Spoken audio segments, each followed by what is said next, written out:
Welcome to the Sauce and Gravy channel. This is Johnny Mac, the gravy guy.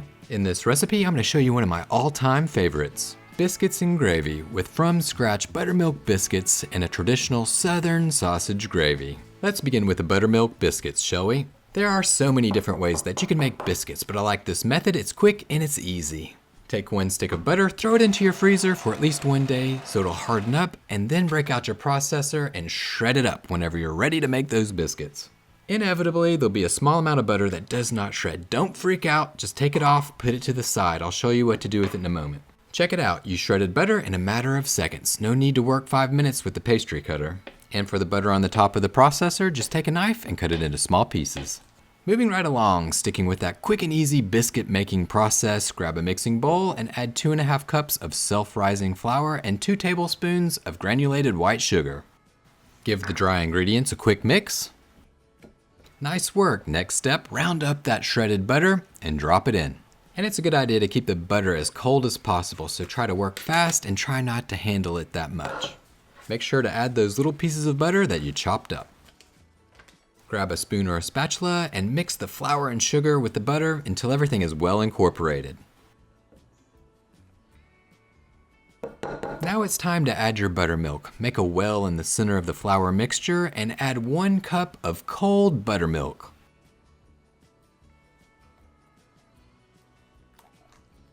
Take your spatula and mix everything together until the buttermilk is well incorporated into the flour. So really, there's nothing too complicated with this. You've got 4 simple ingredients that you probably have at home in your pantry. Throw them into a bowl, mix it up, and then in a snap, you're ready to move on to the next step. The dough is going to be sticky, so add flour to your countertop so that it doesn't stick to the counter. If you're using a rolling pin, add some to the rolling pin and definitely put some on your hands. Otherwise, you will have a sticky mess all over your hands. This is the fun part of the biscuit making process. You're going to shape that dough. Take all of the dough and add it to your floured countertop.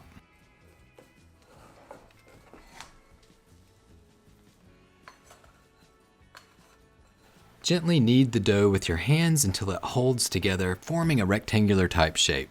Your goal now is to make layers in the biscuit. You can either do it with a rolling pin and roll it out into a rectangle, or you can use your hands, pat it out, and then flip it over on itself.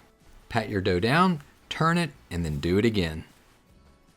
I generally like to give my from scratch buttermilk biscuits 4 to 7 folds. I just eyeball it, I work the dough, and I play it by ear.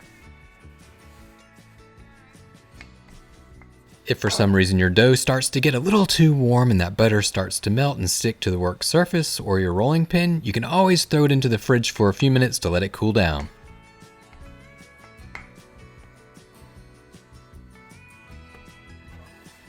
Whenever you make your last fold, it's time to shape the dough out into a rectangle or a square that's roughly about 3/4 of an inch thick. This looks pretty good. Check it out, make sure it's the right thickness, and then move on to the next step. Round up a biscuit cutter or a mason jar, it'll work just as well. Powder it up with some flour to keep it from sticking to the dough. When you press out your biscuits, just push straight down, do not twist or turn. You can make your biscuits as big or as little as you like. For this recipe, the mason jar is 2 inches across, so I'm going to make 18 small biscuits. After you've pressed out all of the biscuits, remove all of the excess dough from the sides, pile it up in a big ball on the side. You'll get back to that in a second. You can use it to make more biscuits, just roll it up, flatten it out, pop out more biscuits. Put these guys onto a parchment-lined baking tray, keeping them as close together as possible. So now you have one last step before throwing them into the oven. Grab a basting brush and that leftover buttermilk. Add a little bit of that buttermilk to the top of each biscuit. This will give it a nice golden brown touch. Preheat your oven to 450 degrees Fahrenheit, then throw in those biscuits. Cook them for about 15 to 20 minutes or until golden brown and cooked through. And while these guys cook, you can make your traditional sausage gravy. Grab your skillet. I'm using a cast iron skillet, but you can use any sort of saute pan that you like, and your sausage. And same thing applies with the sausage. You can use any type that you like. You could use mild, which I'm using, or you could use hot, whatever you prefer. And don't be fooled, even though this recipe is so simple, 3 main ingredients plus salt and pepper, its taste is top notch, one of the best gravies out there. Anyone that tells you otherwise has either never tried it or has never made it like this. All right, moving right along. Add your 1 pound of sausage to a cold skillet, turn up the heat to medium high, take a flat bottom spatula and start breaking that sausage up. At this point in the gravy making process, your goal is to pound out that sausage into the smallest little teeny tiny pieces as possible and cook it through.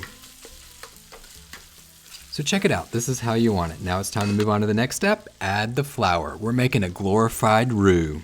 Drop in 3 tablespoons, and if you're wondering what type of flour it is, it's all-purpose flour. This is gonna make everything nice and thick. Stir it in and cook over medium heat for about 2 to 3 minutes. Moving forward, it's time to create that gravy. We're gonna add our liquid, milk. You can use any type of milk that you like. I happen to be using 2%. You can use whole or 1% if you prefer. 3 cups, pour it in.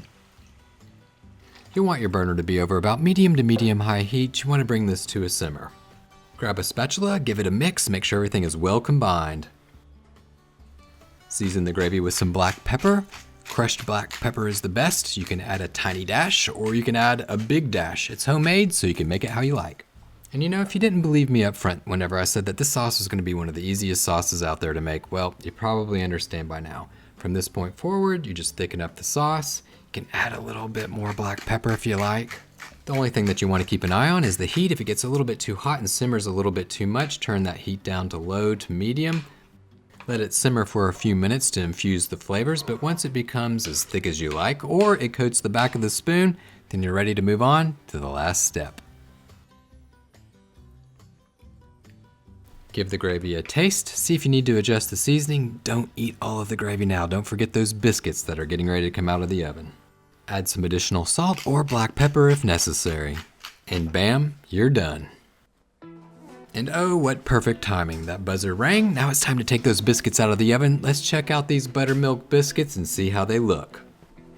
Oh my. Homemade biscuits, there's not much better.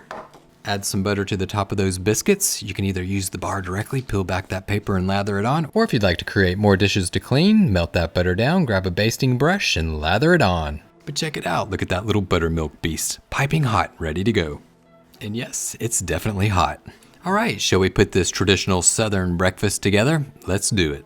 Break open as many biscuits as you like, drop them onto the plate. Line them up, they don't have to be purty now, just throw them on there. Check out this traditional Southern sausage gravy. Good, nothing much better out there. Give that deliciousness a stir and then drop it on those biscuits. Don't be stingy now, make sure to load it up. And that's all there is to it. That's how you make a homemade traditional biscuits and gravy, a Southern breakfast classic. Hearty breakfasts don't get much better than this.